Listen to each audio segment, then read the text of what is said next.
Welcome back. Thank you for staying with us. The Royal St. Lucia Police Force has inched closer toward bringing justice to the families of 2 recent homicide victims. Superintendent of Police with responsibility for crime, George Nicholas, announced that charges have been laid against individuals in connection with 2 violent crimes between Christmas Eve and Christmas Day. On Wednesday, December 30th, 2020, police formally charged 21-year-old Christian Bruce of Wavin Chabot for intentionally causing the death of Moses Leon during an incident at Wavin Chabot on Christmas night. On the same day, police also charged 42-year-old Philip Leon of Bourgis for intentionally causing the death of Simon Delis during an altercation on Christmas Eve at Bourgis. Both individuals have been remanded in custody at the Bodily Correctional Facility. The island recorded 55 homicides for the year 2020. The economic downturn brought on by the COVID-19 pandemic is continuing to have a devastating impact on organizations.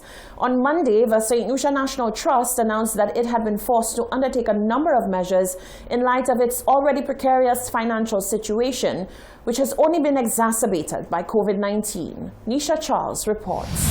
It's been a grueling 4 years for the St. Lucia National Trust as it sought to continue its operation as an organization built to conserve the natural and cultural heritage of St. Lucia.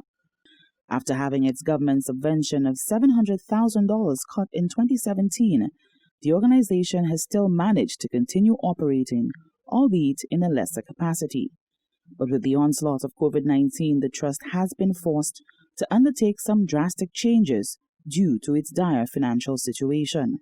Its director, Bishnu Tulsi, announced on Monday that it would be scaling back its work program as well as a reduction in its staff complement. As a result of the whole restructuring exercise, we were unfortunately forced to terminate the services of 12 of our 32 employees. And we are now running with the skeleton staff. And I say skeleton because that's the staff we need to keep Pigeon Island open and to maintain our sites and to continue with the projects that are ongoing. This was a very difficult decision for the council to take, but at the end of the day, the financial viability of the organization took precedence over those persons whom we had to part ways with. Since the removal of the subvention in 2017, talks have been had with the Trust Council and the Prime Minister for assistance for the maintenance of the sites that it upkeeps. Tulsi says that a promise of $40,000 was made, but is yet to materialize. The Trust has been accused of not being able to fund its operation, to which the Trust has rebuffed. We have done a lot to fund ourselves. In fact, we have not been receiving subvention from the government since 2017.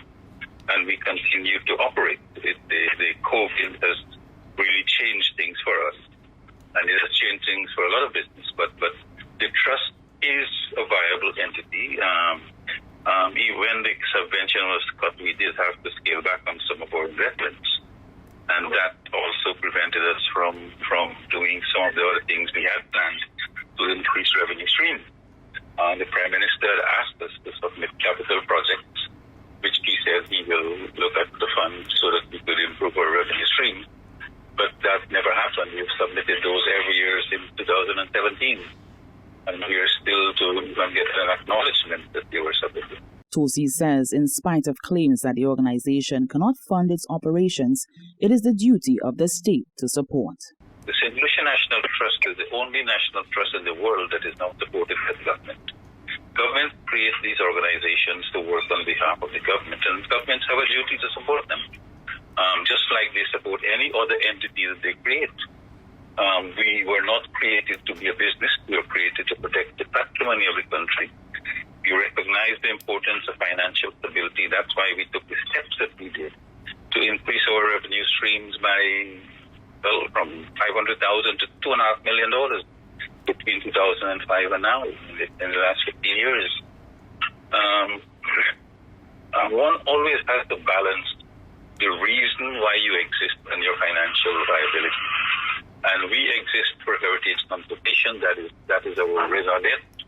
That is why we were created. And we need the resources to invest if we are to become even more revenue generating. Also, as part of its restructuring efforts, the Trust has also had to revisit the operations at the Pigeon Island National Landmark. The landmark will be closed to visitors on Mondays and Tuesdays. Additionally, it will be open to international visitors on Wednesday and Thursday, and locals Friday to Sunday. For the Hot 7 News, Nisha Charles reporting. Schools across the island officially reopened for teachers today, Monday, the 4th of January, and students are slated to return on Monday, the 11th of January 2021. While both teachers and students seem to want to return to the physical classroom setting, there are still many questions about the fluid COVID-19 pandemic. One teacher at the Ave Maria Girls Primary School admits that she is nervous to return.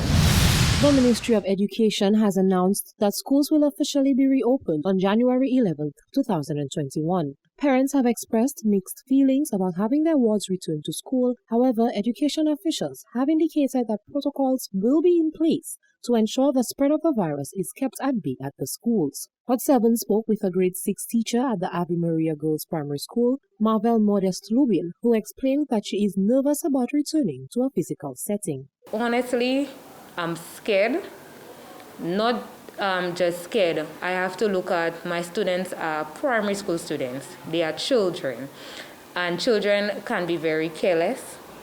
And so that means I have to be 10 times more vigilant than before, because I have to ensure that they follow protocol to the T and that they follow all the rules that we put in place. I have to also ensure that they do not compromise my health as well. And the other thing is, how am I going to, interact with them? How am I going to correct their books and whatnot? Because, if they say the disease lives on surfaces, if a student have it and we don't know, if I pick up a book to correct, what do I do? Rubin explained that she has respiratory issues and this compounds her fear. She says she has ensured that for her class at least, all protocols will be adhered to. I have respiratory illnesses, and so I am extremely scared. And I'm going to be very careful and vigilant when entering the classroom, my movements and everything. So it's going to have a little psychological effect on me. My students may be happy to be back and Mrs. there and everything, but it's going to have a little psychological effect on me in terms of the way I interact and deal with them. She says while she is concerned for her well-being, her heart aches for the students who used school as a form of escape from unhealthy home life. She has mapped out a plan to assist students in her class who may have had a rough time at home. Using color and drawings and whatnot to try to get them to express themselves and get them a way that they can, chatter their future forward in terms of what they've experienced, how we tend to work with it and how we tend to move forward. The Ministry of Education has designated the week of January 4th as Planning Week. Lubin says she is thankful to the many parents who provided sanitization products last school term, as they will be used this time around to ensure the safety of the students. Reporting for Hot 7 News, I am Genevieve Gonzaga. Meanwhile, Hot 7 spoke to another teacher, a grade 6 teacher, who gave us insight into her time teaching online and what that was like. She says while her experience was not bad, she knows that many other teachers and students were unable to cope during the time that they were away from the physical classroom setting.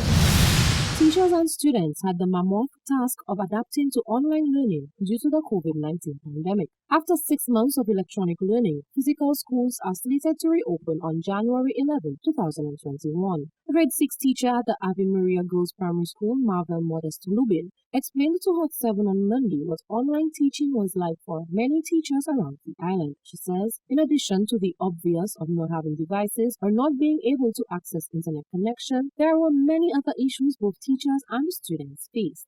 Most of the students were at home alone. So we found it a bit difficult to have them focus on what they're supposed to be doing at a time. They got distracted very easily, some of them. And so that was one of our challenges on the platform. The other challenge was most of the students, we're in a city school, so most of our students live around the area, and they are in a household where there are more than probably 5 persons. And there are nowhere for other persons to go. So at the time of online learning, the students have to be here in all sorts of conversations going on. And we, the teachers, we cannot even allow the students to turn on their mics because we were privy to some of the conversations. So the feedback in terms of student-teacher answer was a bit minimal because of all the conversations going on in the background. She explained that while there were many downsides, some students proved to do better than when they were in class. Rubin says teaching online proved to be a lot more difficult than teaching face-to-face. You don't only have to deal with getting your students online, getting them online on time. The different platforms you use, you also have a time limit, like let's say Zoom. If you don't pay the premium Zoom, you only have 40 minutes for each session. And so you have to be at students to get up early, to get up on time. That was stressful. The other stress for me was I have a son, a kindergartner, so he was also getting work at the same time that I have to give work. And so trying to get him to do what he has to do and trying to think of what I have to do online, that was really a battle, back and forth kind of. So it was a bit stressful. After a while, it started to simmer down when you got into the groove of it and the students got into the hang of it. In addition to this, she explained that parents and students reaching out at all odd times of the night took a toll on many teachers. She says she has seen many comments on social media about educators being on vacation and barely doing any work. However, that is far from the truth. Even my 2 weeks vacation was not vacation when you have to think of what you're going to do when you come back. Teachers were not on vacation. Actually, online virtual teaching is 10 times harder than in the classroom. I can get up every day and come to school with no vacation. I would choose that over virtual teaching because a lot more planning has to go into the virtual teaching. The way you assess, you have to think a lot more about that, how authentic it would be, the way you deliver your instructions, because it's not all about just putting work online or just coming and delivering a topic. You have to ensure what different ways I would reach my different learners, because you have different learners and not everybody can sit and listen to you and whatnot. So teachers were not on vacation. Rubin says in her class, she has had to separate her students and teach them based on their abilities. She explains that with the reopening of school on the horizon, that method will continue as some are way ahead of others. She explains that while the pandemic poses a serious threat, many teachers are looking forward to returning to school as the virtual experience was not a pleasant one. Reporting for Hot 7 News, I am Janine Gonzalez. The year 2020 was one full of irregularity and the need to be vigilant within the education sector. Chief Education Officer Dr. Fiona Philip-Myers says St. Lucia was not alone in battling the COVID-19 pandemic, and the physical and mental well-being of the nation's children remains of paramount importance to the Ministry of Education. According to a United Nations report on education during COVID-19 and beyond, the pandemic created the largest disruption in education systems in history, affecting nearly 1.6 billion learners in more than 190 countries and all continents. Closures of schools and other learning spaces have impacted 94% of the world's student population, up to 99% in low and lower middle income countries. St. Lucia's education system was not spared, having to close in March of 2020, reopen in September, and have to shut down again a month later. Chief Education Officer Dr. Fiona Philip-Myers says the students were impacted on many fronts. Their learning, their social interaction, their psychosocial and emotional support, their nutritional support, so many things have impacted them, and that is for me the biggest issue. Yes, we look at our other stakeholders, in particular our adults, our teachers, and we recognize that for them too, it really created a big challenge, a challenge to move out of their comfort zone of the face-to-face interaction and to go online, a challenge to monitor their students and to see who was performing and who wasn't, the anxiety surrounding the ones they were not able to reach, the efforts made to go out to reach some of them. And it has been a year that we will remember for its challenges. While the challenges of 2020 were many, the Chief Education Officer says that 2020 did bring about many learning experiences for the Ministry of Education. The next hour is not certain for anyone.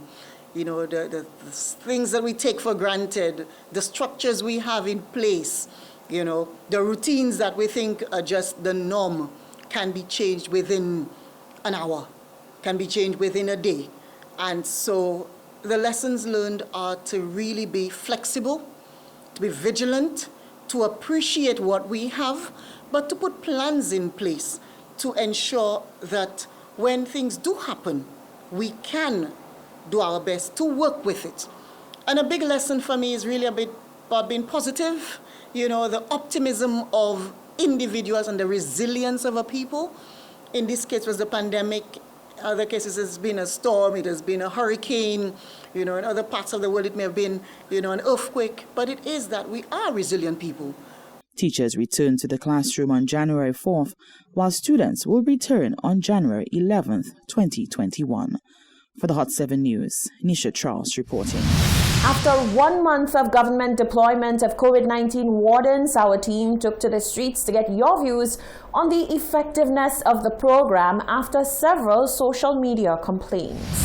After being on the streets for nearly 1 month, our team sought to reevaluate the public's stance on the newly enlisted COVID-19 wardens. Do you think that they are fulfilling their mandates? Well, my girl, I find they're doing all right, you know. They're doing good.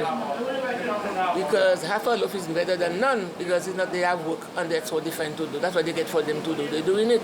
Because look, Saturday they have a little fight at the back there. One of them that stopped the fight and called ambulance. I find they're going all right. The COVID wardens are doing a very great job. But to me, St. Lucian people, their head are very hard and they does not listen.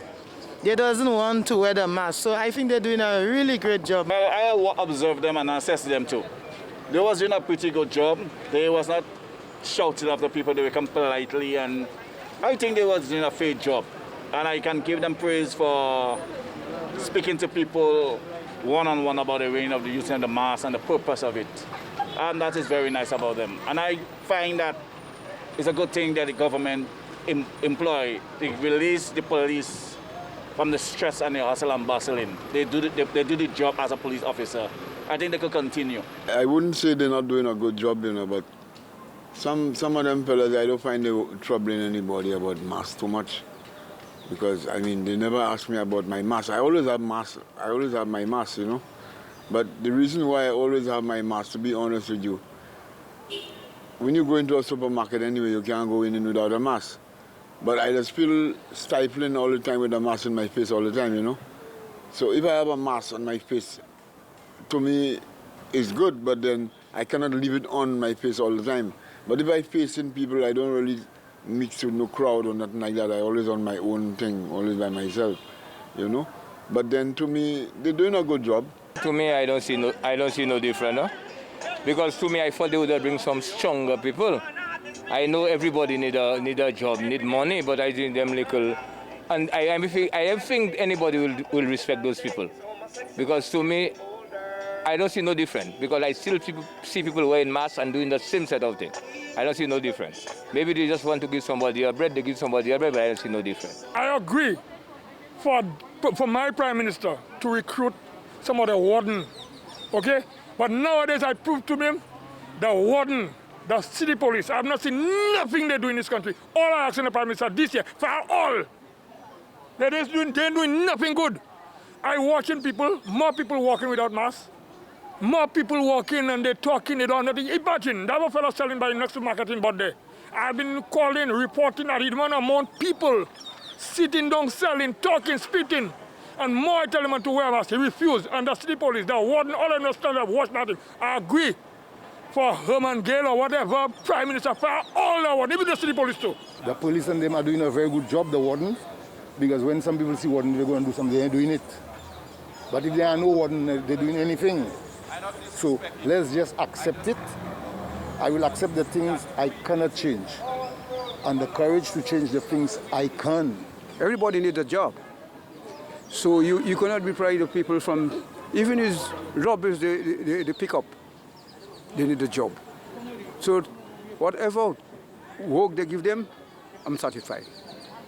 So that's it's okay for them because they're going to help themselves. Those were your responses. Reporting for Hot 7 News, I am Genevieve Gonzague. You're watching the Hot 7 TV Nightly News. Still to come, market vendors on their hopes for 2021, and the fire service has a busy holiday weekend. with 107 ambulance responses.